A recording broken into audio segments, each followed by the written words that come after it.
आज की कहानी है कर्मों का फल मिलता ही है। किसी नगर में एक धनी व्यापारी रहता था। उसका व्यापार दूर दूर तक फैला हुआ था। नगर के सभी लोग उस व्यापारी का बहुत सम्मान करते थे। इतना संपन्न होने के बाद भी वह व्यापारी बहुत दुखी था, क्योंकि उसका कोई पुत्र नहीं था, जिस कारण अपनी मृत्यु के पश्चात व्यापारी के उत्तराधिकारी की चिंता उसे हमेशा सताती रहती थी।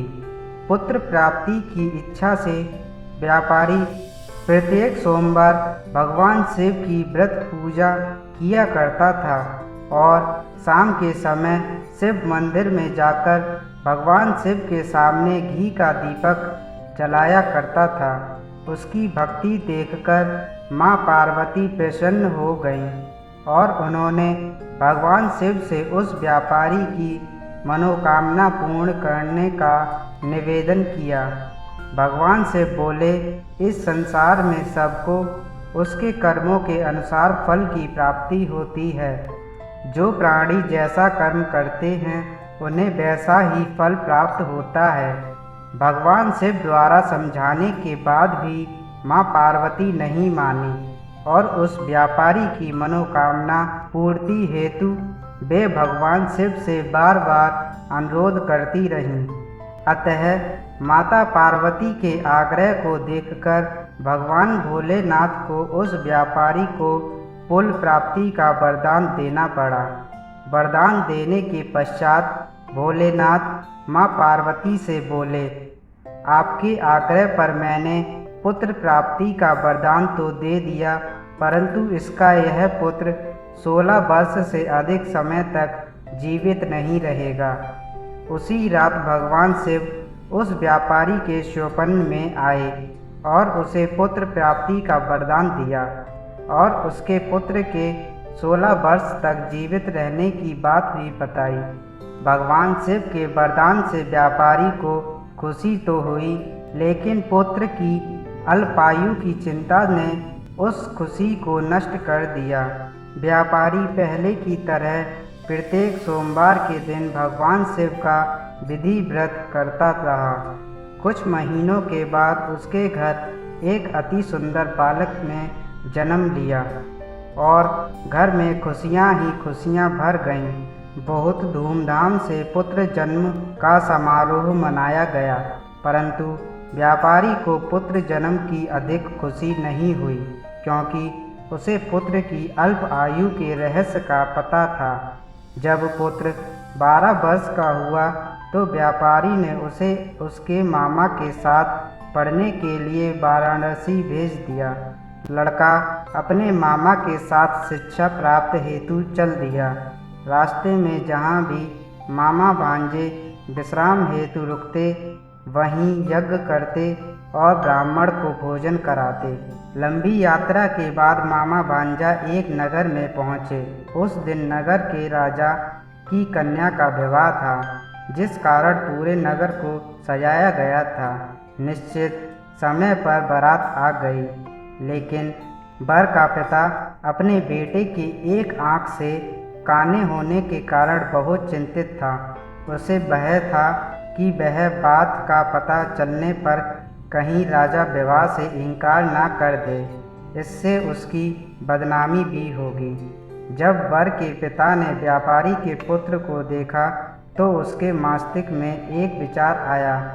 उसने सोचा, क्यों ना इस लड़के को दूल्हा बनाकर राजकुमारी से विवाह करा दूं। विवाह के बाद इसको धन देकर विदा कर दूंगा और राजकुमारी को अपने नगर ले जाऊंगा। वर के पिता ने लड़के के मामा ने इस संबंध में बात की। मामा ने धन मिलने के लालच में वर के पिता की बात स्वीकार कर ली।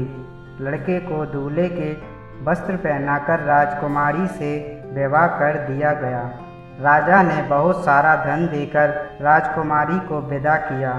शादी के बाद लड़का जब राजकुमारी के साथ लौट रहा था तो वह सच नहीं छिपा सका और उसने राजकुमारी की ओढ़नी पर लिख दिया कि राजकुमारी, तुम्हारा विवाह मेरे साथ हुआ था। मैं तो वाराणसी पढ़ने के लिए जा रहा हूँ और अब तुम्हें जिस नवयुवक की पत्नी बनना पड़ेगा वह कान्हा है। जब राजकुमारी ने अपनी ओढ़नी पर लिखा हुआ पढ़ा तो उसने कान्हे लड़के के साथ जाने से इनकार कर दिया। राजा को जब यह बातें पता लगी तो उसने राजकुमारी को महल में ही रख लिया।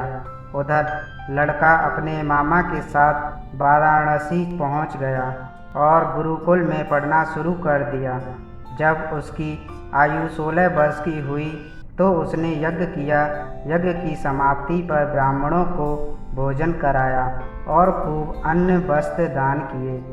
रात को वह अपने शयन कक्ष में सो गया। भगवान शिव के वरदान के अनुसार शयनावस्था में ही उसके प्राण पखेड़ उड़ गए। सूर्योदय होने पर मामा अपने भांजे को मृत देखकर बहुत रोने लगे। आसपास के लोग भी एकत्रित होकर दुख प्रकट करने लगे। लड़के के मामा के रोने और विलाप करने के स्वर समीप से गुजरते हुए भगवान शिव और माता पार्वती जी भी सुने। माता पार्वती ने भगवान शिव से कहा, हे प्रभु, मुझे इसके रोने के स्वर सहन नहीं हो रहे। आप इस व्यक्ति के कष्ट को अवश्य दूर करें।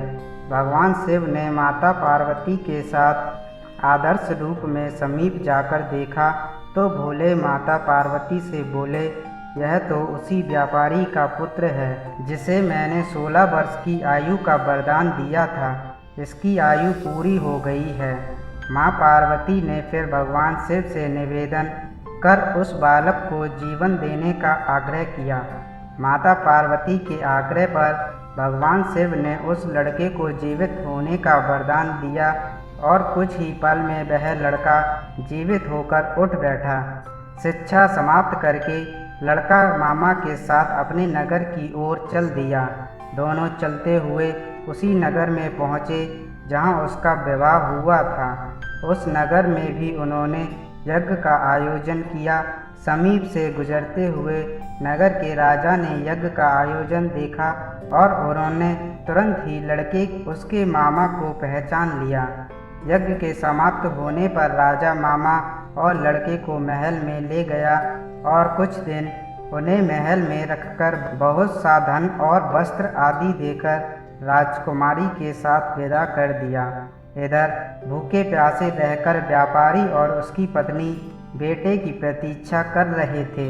उन्होंने प्रतीक्षा कर रखी थी कि यदि उन्हें अपने बेटे की मृत्यु का समाचार मिला तो दोनों अपने प्राण त्याग देंगे।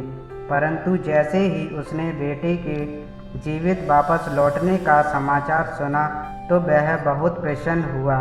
वह अपनी पत्नी और मित्रों के साथ नगर के द्वार पर पहुंचा। अपने बेटे का विवाह का समाचार सुनकर पुत्र वधू राजकुमारी को देखकर उसकी खुशी का ठिकाना ना रहा।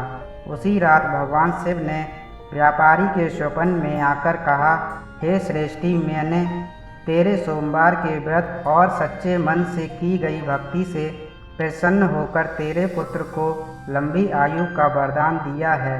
यह जानकर व्यापारी बहुत प्रसन्न हुआ। शिव भक्त होने तथा सोमवार का व्रत करने से व्यापारी की सभी मनोकामनाएं पूर्ण हुईं। धन्यवाद दोस्तों। अगर ये कहानी आपको अच्छी लगी हो तो लाइक, कमेंट, शेयर करें। अगर नए हैं तो चैनल को सब्सक्राइब करें।